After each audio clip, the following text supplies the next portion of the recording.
Assalamualaikum warahmatullahi wabarakatuh. Teman-teman, bagaimana kabar hari ini? Semoga semua dalam keadaan sehat walafiat ya. Baik, sebelum kita mulai pembelajaran kita, mari kita sama-sama berdoa. Let's pray, hand on pray and bend my hand. A'udzu billahi minasyaitonir rajim. Bismillahirrahmanirrahim. Raditu billahi rabba wa bil islami dina wa bi muhammadin nabiyyan wa rasulah. Rabbi zidni ilma warzuqani fahma, amin ya rabbal alamin. Oke, Bu ucapkan terima kasih kepada teman-teman yang pekan lalu sudah mengirimkan tugas rangkumannya. Nah, hari ini insya Allah Bu akan menjelaskan terkait dengan iman kepada hari akhir. Nah, teman-teman, sebenarnya materi ini sudah sempat disampaikan saat pembelajaran ICB gitu ya, saat teman-teman kelas 5. Nah, hari ini sifatnya pengulangan, mudah-mudahan dapat lebih memberikan wawasan gitu ya, dan juga teman-teman dapat lebih memahami lagi terkait iman kepada hari akhir. Nah, apa sih iman terhadap hari akhir itu? Jadi, pengertian iman terhadap hari akhir itu adalah ketika kita percaya, kita yakin bahwa alam semesta ini gitu ya, dunia ini akan hancur suatu saat nanti, dan setelah itu akan ada kehidupan yang abadi gitu ya, yaitu kehidupan di akhirat gitu ya. Jadi iman kepada hari akhir itu adalah, sekali lagi, ketika manusia atau ketika kita meyakini bahwa suatu saat nanti bumi beserta isinya, alam semesta ini akan hancur dan akan ada kehidupan setelah kehancuran itu gitu ya. Nah, kedudukan iman kepada hari akhir itu adalah termasuk rukun iman yang kelima. Dalilnya ada di surat Al-Baqarah ayat 177. Apa bunyinya? Dalilnya itu, laisal birra an tuwallu wujuhakum qibalal masyriqi wal maghribi walakinnal birra man amana billahi wal yaumil akhir. Jadi di sini amana billah, setelah amana billah itu ada wal yaumil akhir. Jadi iman kepada percaya kepada hari akhir itu adalah merupakan iman, rukun iman gitu ya, yang kelima. Nah, jadi berdasarkan ayat tersebut gitu ya, dapat kita ambil kesimpulan bahwa tidak ada satupun gitu ya makhluk yang ada di dunia ini yang akan mengetahui gitu ya, yang mengetahui kapan terjadinya hari akhir gitu ya. Jadi berdasarkan hadis Nabi juga, waktu itu ada malaikat Jibril yang bertanya kepada Nabi, tahukah kamu tentang kiamat? Rasulullah SAW menjawab gitu ya, ma mas'ulu anha bi'alama minas sa'il. Jadi yang bertanya, yang ditanya tidak lebih tahu daripada yang bertanya, karena proses atau kapan tepatnya terjadinya hari akhir itu tidak ada yang tahu, hanya Allah yang mengetahui gitu ya. Nah, kemudian kiamat itu sendiri terbagi menjadi dua gitu ya, ada dua jenisnya. Yang pertama kiamat sugro atau kiamat kecil. Apa sih yang dimaksud dengan kiamat kecil? Kiamat kecil itu berakhirnya sebagian kehidupan di dunia gitu ya. Jadi kerusakan yang terjadi itu hanya sebagian gitu ya, atau hancurnya sesuatu itu hanya sebagian. Jadi contohnya itu bisa bencana alam, tsunami misalnya, kemudian gempa bumi, atau bahkan kematian seseorang pun itu termasuk dalam kiamat kecil gitu ya. Dalilnya ada di Quran surat Al-Imran ayat 185, kullu nafsin dha'iqatul maut gitu ya, bahwa setiap yang bernyawa itu akan meninggal gitu ya. Nah, setelah meninggal itu manusia akan kemana? Setelah meninggal manusia akan mampir dulu di alam barzah gitu ya. Alam barzah itu tempat menunggu sampai hari kiamat. Nah, di alam barzah ini manusia akan ditanya gitu ya, atau akan bertemu dengan malaikat Munkar dan Nakir yang bertanya tentang perbuatannya dia, kemudian keimanannya dia gitu ya, selama dia hidup di dunia gitu ya. Nah, manusia yang beramal baik maka akan mendapatkan kenikmatan di alam kubur gitu ya. Nah, sebaliknya manusia yang amalnya jelek gitu ya akan mendapatkan siksaan di alam kubur. Nah, kemudian di alam kubur itu ada pahala yang tidak pernah terputus gitu ya. Jadi ketika manusia itu meninggal, ada pahala yang tetap mengalir walaupun dia udah nggak bisa beramal gitu ya. Apa itu pahalanya? Yaitu pahala orang-orang yang beramal jariah gitu ya. Menginfakkan, mewakafkan hartanya untuk disumbangkan bagi orang banyak, misalnya wakaf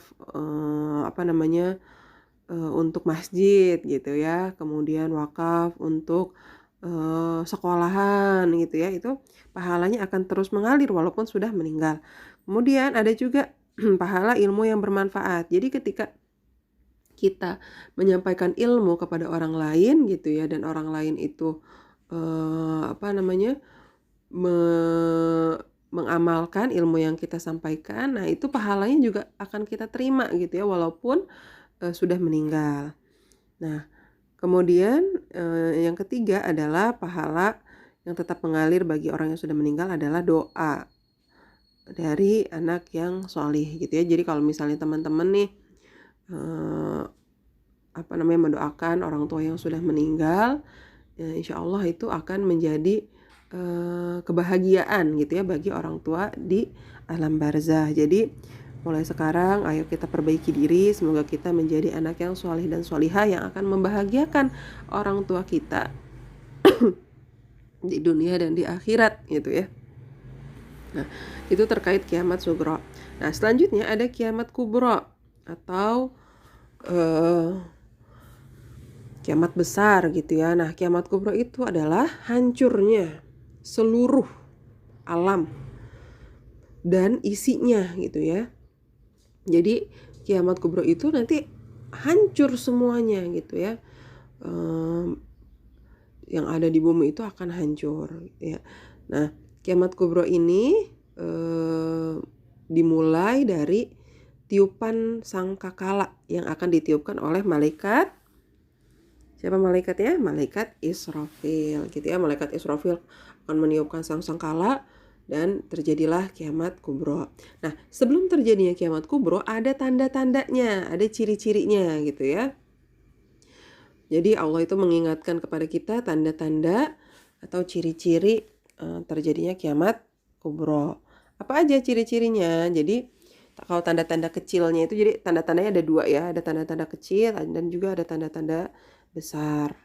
Nah, tanda-tanda kecil itu apa aja? Yang pertama, diutusnya Nabi Muhammad.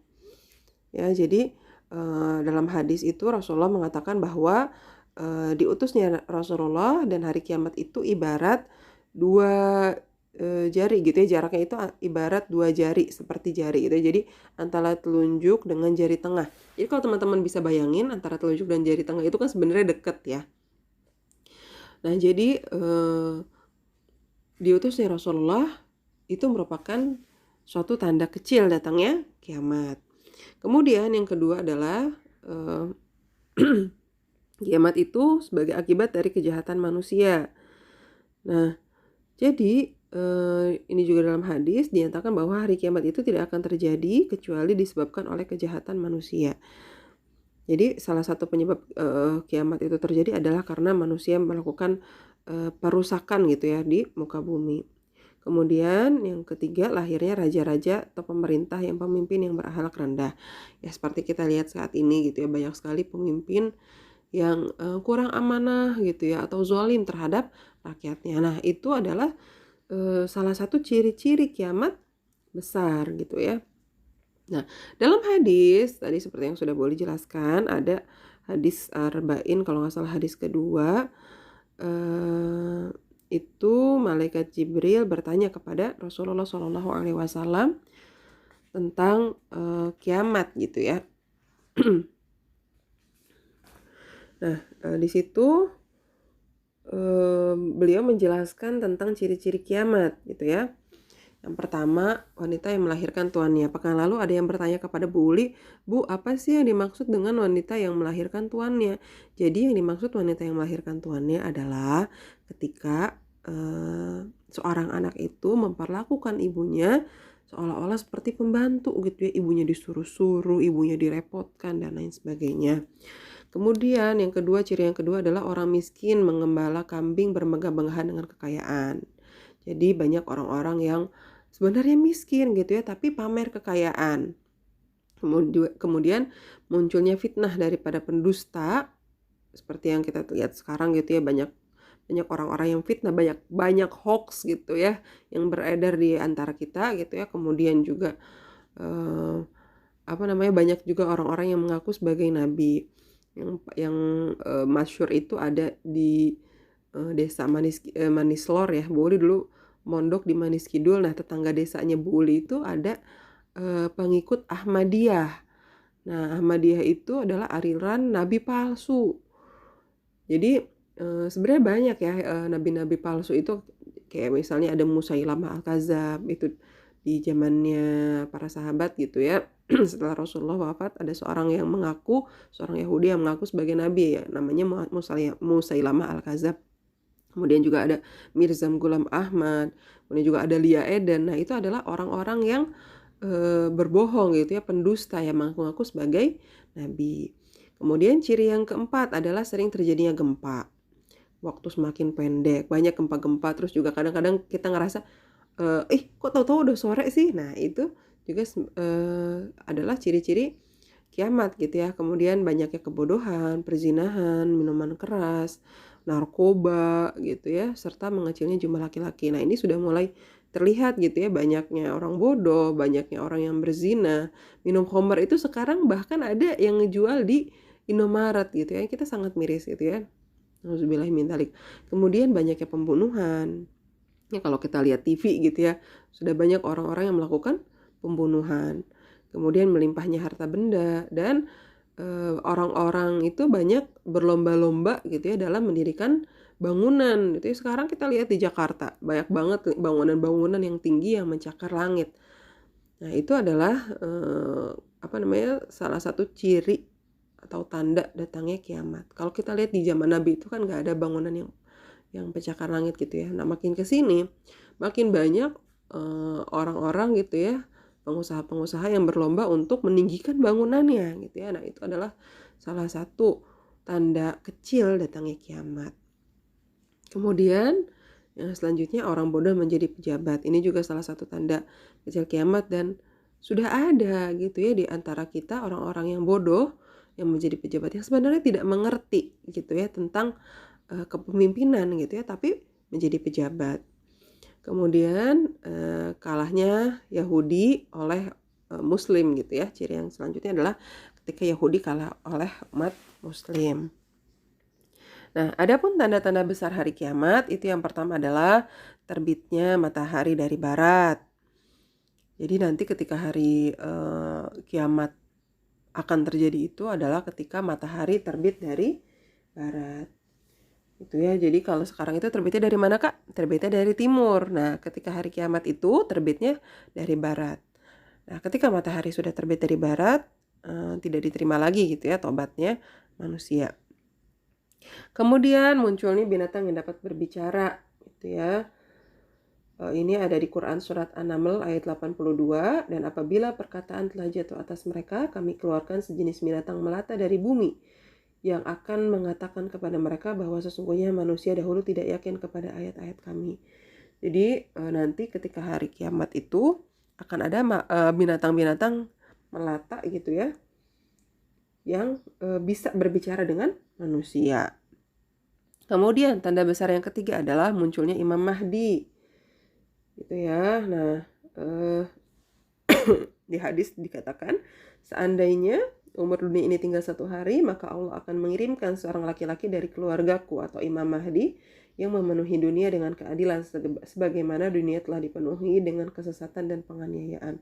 Nah, jadi Imam Mahdi itu akan diutus gitu ya untuk memenuhi dunia dengan keadilan gitu ya. Jadi untuk menegakkan keadilan.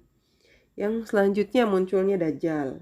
Nah, Dajjal ini akan muncul dan mengaku-ngaku sebagai Tuhan gitu ya. Dan Dajjal ini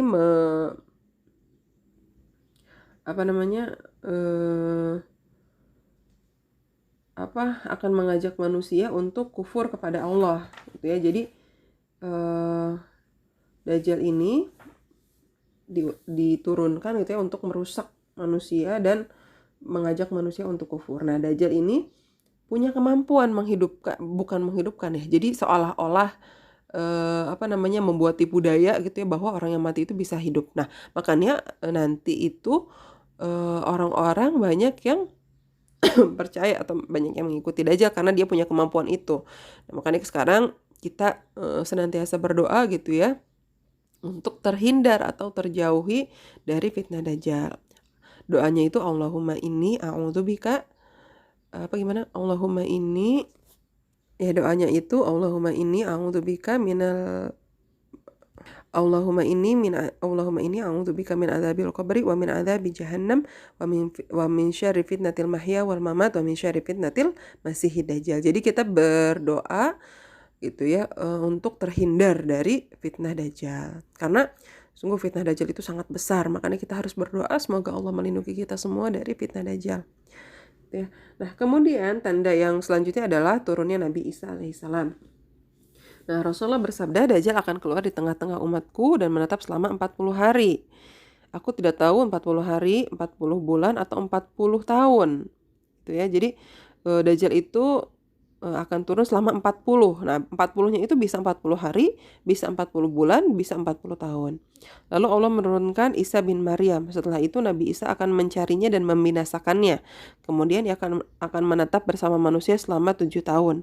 Di antara keduanya tidak ada yang bermusuhan. Kemudian Allah mengirimkan angin yang sangat dingin selembut sutra dari arah Syam, dan tidak ada di muka bumi ini orang yang dalam hatinya terdapat iman atau kebaikan walaupun sebiji atom, melainkan akan mati. Allah berfirman, tidak seorang pun dari ahli kitab kecuali akan beriman kepadanya Isa sebelum kematiannya, dan di hari kiamat nanti Isa itu akan menjadi saksi terhadap mereka. Ya, jadi nanti Dajjal itu akan dihancurkan atau dibinasakan oleh Nabi Isa. Kemudian tanda yang terakhir ada datangnya Ya'juj dan Ma'juj gitu ya. Jadi ini ada di Quran surat Al-Anbiya, hingga apabila dibukakan tembok Ya'juj dan Ma'juj dan mereka turun dengan cepat dari seluruh tempat yang tinggi, dan telah dekatlah kedatangan janji yang maha benar, yaitu hari kiamat. Jadi datangnya Ya'juj dan Ma'juj itu adalah salah satu tanda besar hari kiamat. Nah, kemudian gimana sih peristiwa di hari akhir itu? Peristiwa hari akhir atau peristiwa kiamat itu, jadi yang pertama itu malaikat akan meniupkan sangkakala gitu ya, yang pertama. Nah, ketika malaikat sudah meniupkan sangkakala yang pertama, maka akan terjadi goncangan dan bumi beserta isinya itu akan hancur gitu ya, dunia beserta isinya itu akan hancur. Nah, teman-teman semua sudah hafal surat Al-Zalzalah gitu ya. Di situ dijelaskan bahwa bumi itu akan hancur gitu ya.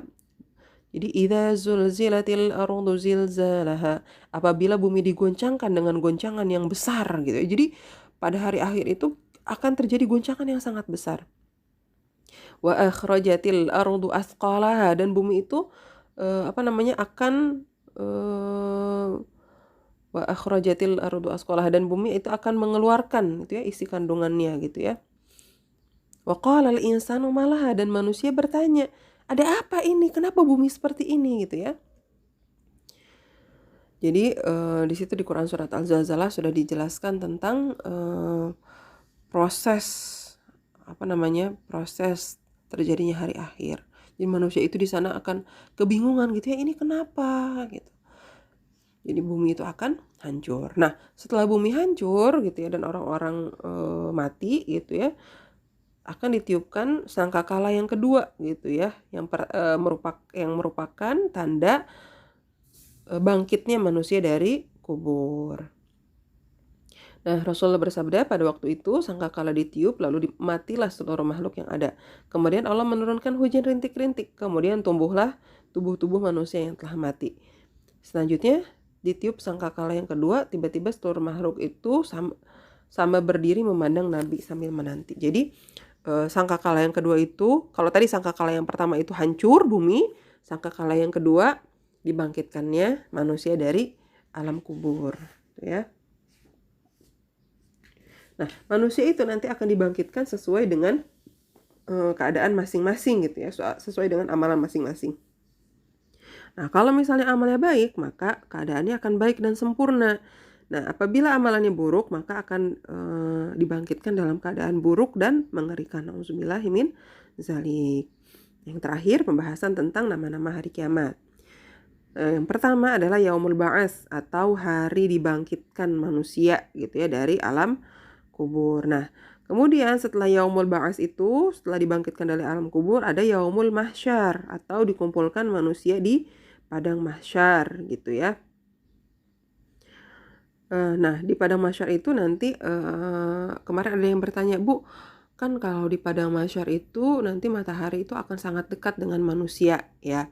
Kemudian manusia itu akan berkeringat, bahkan ada manusia itu yang sampai tenggelam gitu ya oleh keringatnya sendiri.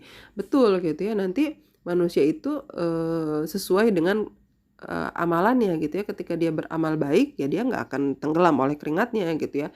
Nah, kalau misalnya dia amalannya buruk, maka dia akan tenggelam oleh keringatnya. Nah, kalau yang sebelahnya gimana, Bu? Bakalan kena nggak? Bakalan ikut kebanjiran nggak? Bakalan ikut tenggelam nggak? Ya enggak, karena manusia itu ya tadi sesuai dengan amalannya masing-masing gitu ya. Kalau misalnya amalannya buruk ya akan tenggelam, tapi tidak akan menenggelamkan orang lain gitu ya. Jadi tenggelamnya sendiri aja.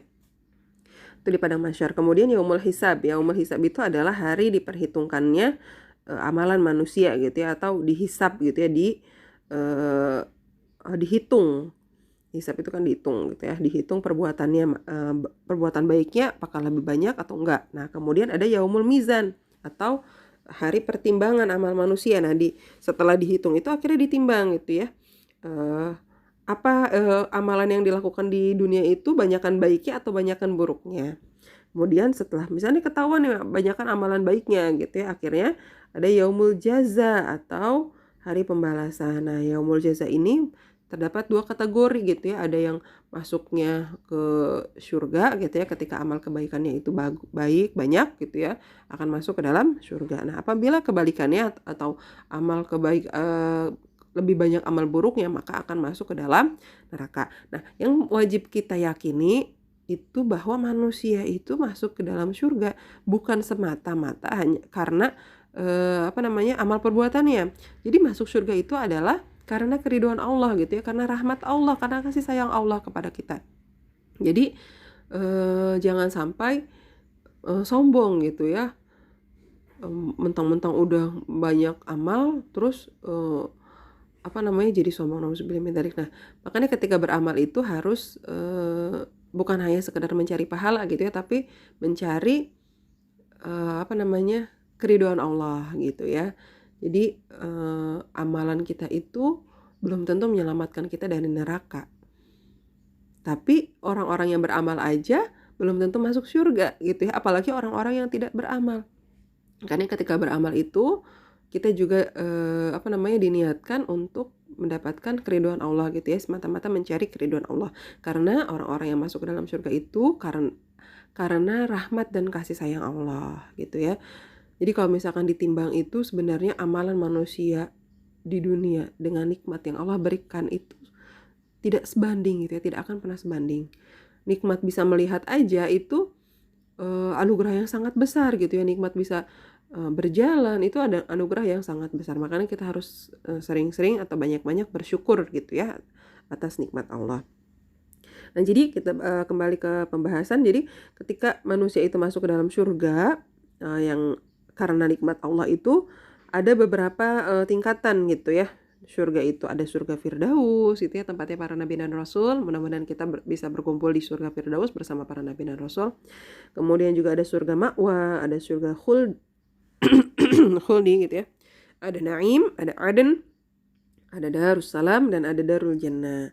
Nah, sedangkan neraka itu tingkatan yang paling yang paling buruk gitu ya, yang paling panas itu ada neraka Jahanam. Setelah itu ada neraka Wail, ada Hutomah, ada Safir, ada Saqar, Jahim, dan Hawiyah. Nah, itu adalah nama-nama neraka. Semoga kita terhindar dari fitnah kubur, dari siksa neraka, dan dari fitnah dajjal. Makanya sekali lagi kita sering-sering berdoa, Allahumma inni a'udzubika min adzabil qabri wa min adzabi jahannam wa min fitnatil mahya wal mamat wa min syarri fitnatil masiihid dajjal gitu ya. Ya, itu yang bisa Bu Uli sampaikan, semoga dapat dipahami. Sekali lagi kalau misalnya teman-teman ada yang mau bertanya, dipersilahkan gitu ya. Terima kasih. Wassalamualaikum warahmatullahi wabarakatuh. Maaf Kak, ada yang ketinggalan ya. Yang terakhir, sikap kita terhadap hari akhir adalah yang pertama harus menjadikan semua aktivitas kita sebagai ladang pahala. Baik itu belajar ataupun ibadah sehari-hari. Kemudian harus rajin beramal sholih gitu ya agar mendapatkan pahala yang banyak, menghindari perbuatan yang dilarang atau menghindari maksiat-maksiat, dan yang terakhir adalah memperbanyak istighfar gitu ya, memohon ampun kepada Allah. Baik, itu mungkin yang bisa Bu Uli sampaikan. Sekali lagi Bu Uli mohon maaf jika ada kekurangan. Kalau ada yang mau bertanya, dipersilahkan japri Bu Uli ya.